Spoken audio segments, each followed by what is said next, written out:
Et voilà, de bon matin avec Jean-Marc aux adrets, récupération du vélo. Et puis c'est parti, hein. Voilà, tout est chargé. C'est parti pour le Ventoux. Déjà Carpentras et enfin Bédouin. Et voilà, une belle journée qui s'annonce. Hein Jean-Marc? Super journée. Bon, on verra ça plus tard. Allez, à plus. Arrivé Bédouin, il est 9h30, hein, c'est ce qui était prévu. Voilà, hein, Jean-Marc. On va croquer le géant de Voilà, Provence. là ça y est, on va croquer le géant de Provence là. Une bouchée. Hein. Bon, on en reparlera cet après-midi quand on sera revenu. Allez, bon, on déballe les vélos, on se change. Voilà, ça y est, tenue. Hop. Ça y est, c'est parti. Voilà, on est prêt.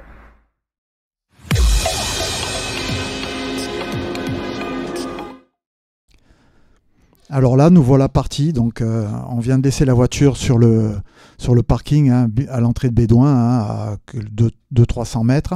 Et là, on se dirige vers le village de Bédouin où on prendra la première à droite pour prendre les routes des Gorges de la Nesque. Donc voilà, nous y sommes. Hein. Donc c'est une petite route très sympa.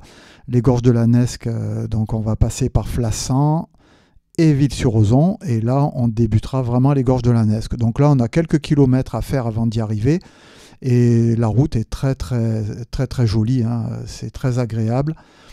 Pour rappel, il faisait une trentaine de degrés, hein. Je crois qu'on a eu 31-32 degrés. Là, à l'heure actuelle, enfin à ce moment-là, pas de vent, donc ça allait, hein. C'était le matin, on est parti vers 10h. Et donc là, par contre, on vient de passer Flassan et Ville-sur-Ozon, et nous sommes sur le début des Gorges de la Nesque. Et sincèrement, ce qui m'a marqué à ce moment-là, ce sont les haies qu'on voit sur la droite, qui sont taillées en cubes, et ça sur plusieurs kilomètres. C'est taillé vraiment nickel, et franchement, c'est assez surprenant de voir ce type de haies. Là, on va les revoir, voilà, sur la droite. Donc voilà, très agréable. Alors la route au top, hein. Et ça, deuxième chose qui m'a marqué, c'est l'absence de voitures. Il n'y avait absolument pas de voitures, que des cyclistes. On peut dire que c'est vraiment agréable. Et là, voilà, nous sommes dans les Gorges de la Nesque. Donc on voit à droite, hein, on va voir les gorges. Les gorges, 25 km, hein, donc sur le plateau du Vaucluse, une centaine de mètres de profondeur. Voilà, là on les aperçoit un petit peu mieux. Et toujours une route, hein, sur une pente entre 2 et 4%, donc très roulante, très agréable et sans aucune difficulté. Et qui nous amène au belvédère du Castellarras. Là, Jean-Marc me montre des rapaces, hein, en train de survoler le canyon. Hein. Donc c'est vraiment très beau. La vue est magnifique. Et sincèrement, donc voilà, hein, je vous laisse apprécier le paysage. C'est vraiment très beau. Et on a profité pour faire une petite pause, quelques photos. Et voilà. Hein. Et ensuite, on est reparti, on a continué, hein, la descente, puisqu'à partir du belvédère, c'est la descente, hein, donc direction Maugneux. Évidemment, les Gorges de la Nesque se terminent un petit peu avant.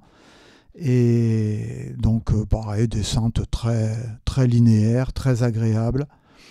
Et pour arriver donc sur des lignes droites, hein, voilà, des lignes droites qui nous amènent à Maugneux. Là, on a commencé à avoir le vent de face, mais très roulant, des grandes lignes droites, hein, très plat. Donc là, on a pas mal roulé. Et ensuite, on a pris la route de Sceaux, puisqu'on a décidé, c'était pas prévu, hein, on devait prendre le col des Abeilles, mais on a décidé de s'arrêter, vu que l'heure correspondait, de s'arrêter à Sceaux pour casser une petite croûte. Donc là, on monte à Sceaux, hein, donc c'est pareil, hein, le village, à peu près 1,8 km, 2 km, avec des pentes à moyenne de 5%, donc un peu plus à certains passages. Donc, mais bon, franchement, c'était super sympa. Et le village, voilà, hein, magnifique, petit village provençal, très agréable, énormément de touristes et de vélos. Et nous, le but là était de trouver une boulangerie, hein, pour pouvoir manger un petit bout, puisqu'on avait fait le détour pour ça. Hein. C'était l'heure, il devait être 12h30. 1h moins le quart. Donc on a trouvé cette boulangerie très très sympa, avec une boulangerie artisanale. Donc, et là, on va aller se commander un bon petit sandwich. Je préfère rester debout, rester assis. Mais bon. Ça plus le flanc, tu me laisses là. Hein? Ça plus le flanc, tu me laisses là. Je fais moi, le flanc, ouais. au bord de la route. Attends.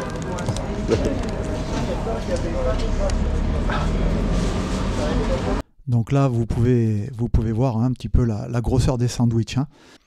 Et là, nous voilà repartis, donc direction Maugneux. On redescend en saut, hein, on n'attaque pas le Ventoux de ce côté.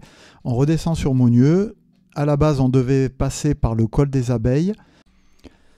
Et en fin de compte, à Maugneux, du coup, on s'est retrouvé sur la route des Gorges de la Nesque. Donc, du coup, on est revenu par les Gorges de la Nesque.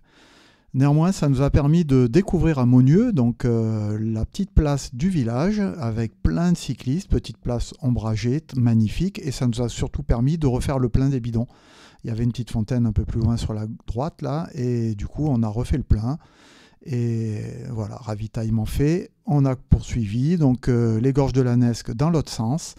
Bon, c'est que de la descente, hein, donc agréable. Encore une fois, la température était au top, idéal. Et voilà, nous voilà dans la descente. Jean-Marc était en pleine digestion, donc était plutôt une cinquantaine de mètres derrière. Hein.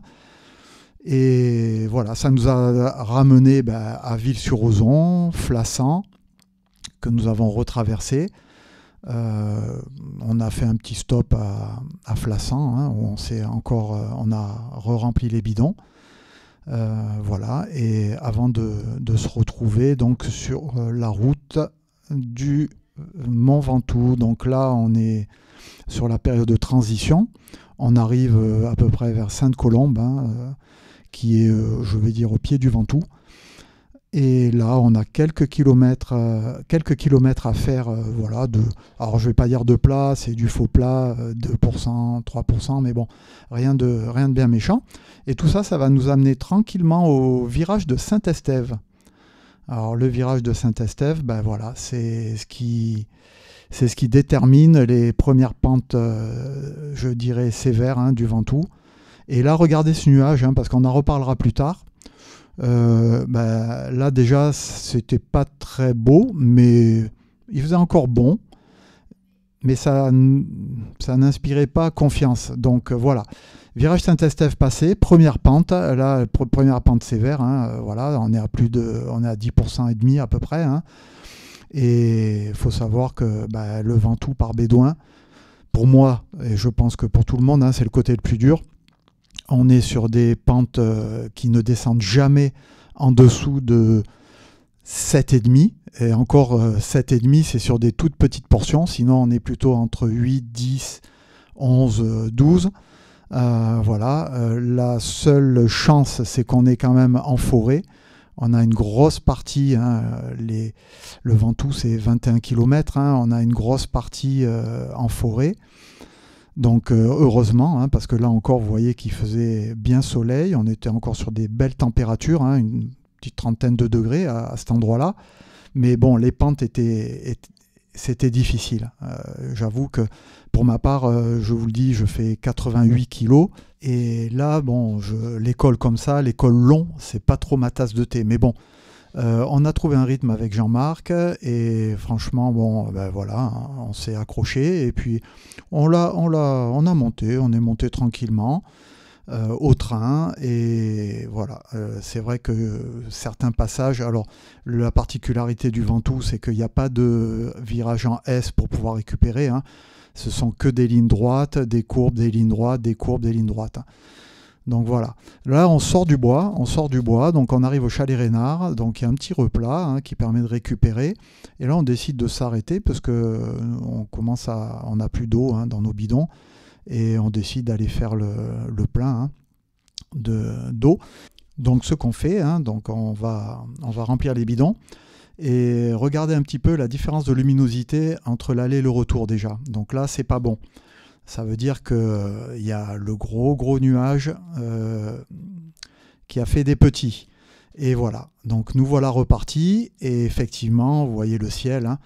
Là, on commence un petit peu à se poser des questions. Est-ce que ça va tenir? Est-ce qu'on va arriver au sommet? En sachant que du Chalet Reynard au sommet, il y a à peu près 6 km. 22, c'est en train de chuter là. Ah. C'est frais même. Hein, ouais. Pas redescendre. Non, mais là, il faut. Moi, c'est même pas ça, c'est que là, maintenant, avec je suis pris par le temps là. Voilà, donc comme vous avez entendu, hein, donc on est passé 31 en bas et là on est à 20 degrés déjà. Là on passe devant la fontaine de la Grave hein, où on peut aussi se ravitailler en eau, mais bon on venait de le faire un peu plus bas. Hein. Et ben voilà, on continue à monter, hein, toujours en regardant le ciel. Et là, ben, évidemment, le tonnerre, on commence à entendre enfin avoir des éclairs et l'orage. Écoute-le celui-là.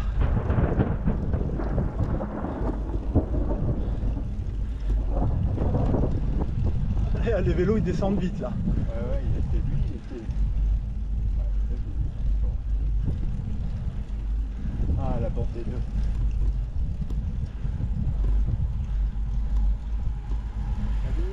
Donc là on se dit c'est pas grave, mais le tout c'est que ça tienne, hein, qu'on arrive en haut, mais malheureusement ça va pas être le cas, ben, ça va tomber.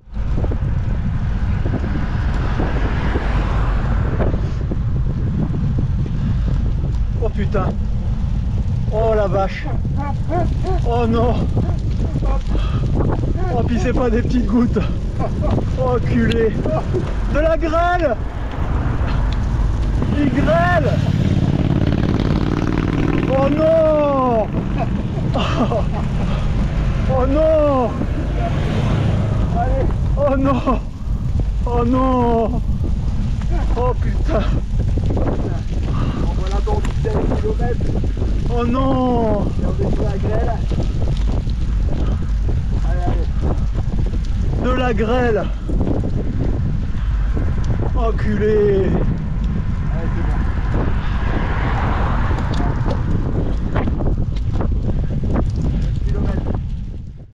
Donc là, il nous restait, on était encore à 2 km, 2 km 5 du sommet. Donc évidemment, comme vous l'avez vu, hein, on a pris des grêlons.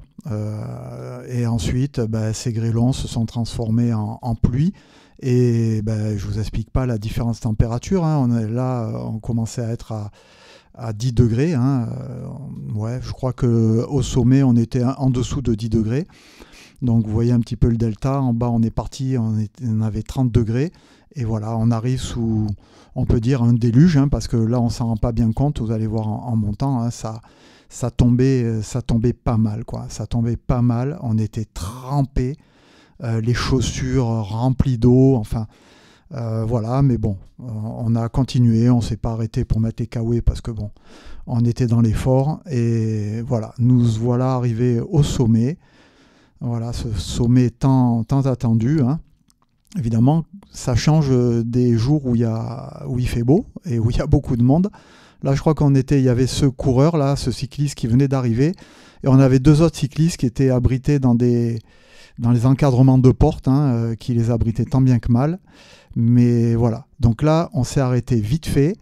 On a pris la fameuse photo, hein, parce que bon, on est quand même arrivé pour ça. Voilà, la fameuse photo au sommet du Ventoux. Et ça a dû prendre 3-4 minutes et on est tout de suite reparti. Hein, donc la descente, toujours sous le déluge. Hein, ça tombait grave. Et là, on s'est dit, en plus on avait froid. Je vous l'ai dit, il faisait moins de 10 degrés. Il y avait du vent. Là aussi, on a commencé à prendre le vent en montant. Donc là, on avait le vent, on avait la pluie, on avait moins 10 degrés. Et malgré les kawaii qui, eux, étaient trempés aussi, hein, faut pas se leurrer, hein, même dans la poche derrière, quand on a sorti les kawaii, tout était trempé. Mais bon, ça coupait un peu du froid. Et ben, on est redescendu dardard. Hein. Bon, on n'a pas pris de risque non plus, mais on n'a pas chômé pour descendre. Et donc ma caméra s'est coupée un petit peu, dans les bois, hein, après le Chalet Reynard. Donc voilà, mais juste pour vous dire que dans la descente, il y a eu des paliers de température. On a eu la pluie presque jusqu'en bas, mais par contre, la température est remontée à partir du chalet Reynard. On a commencé à prendre des degrés. Et quand on est arrivé à Bédouin, grand soleil, il y avait encore 30 degrés. Et sincèrement, donc voilà, entre le sommet et Bédouin, le delta de température a été énorme. Et on est passé de la pluie, de l'orage, du vent à un ciel qu'on avait laissé quand on est monté, quoi.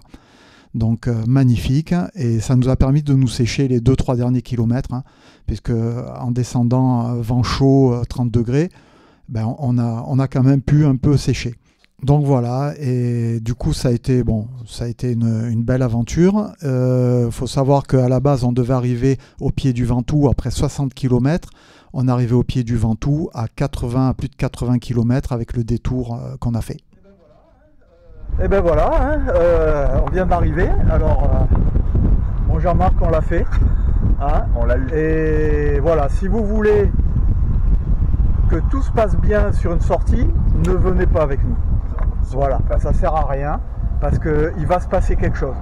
Là, vous verrez sur la vidéo, toute la journée, les gorges de la Nesque, Sceaux, Monieux, 31 degrés, enfin presque on cramait quoi. On se plaignait de la chaleur. Bon, je peux vous garantir qu'au sommet du Ventoux, tiens, C'est pas la même histoire. voilà, vous pouvez regarder encore le ciel. Hein. Ici, ça va sur le parking, mais là-haut, on s'est tout pris. La grêle, le vent, les éclairs, le tonnerre, tout. La tempête. Le col des tempêtes, ça porte bien son nom. Voilà. Mais on l'a fait. On l'a fait. Alors, les photos ont été brèves là-haut, hein, sous la pluie, sous la grêle, sous tout ce qu'on veut. On est redescendu dardard, mais enfin on l'a fait, voilà, avec nos fidèles destriers, hein, hop, voilà, et voilà, qui ont magnifiquement joué leur rôle, impeccable, aucun problème, pas de crevaison, hein, nickel, Parfait. voilà. Même sous la flotte. Même sous la flotte, le mien il a un peu couiné de l'arrière, mais ça n'a pas duré longtemps, voilà. Et ben nous on va se préparer et puis se changer et puis on va se rentrer.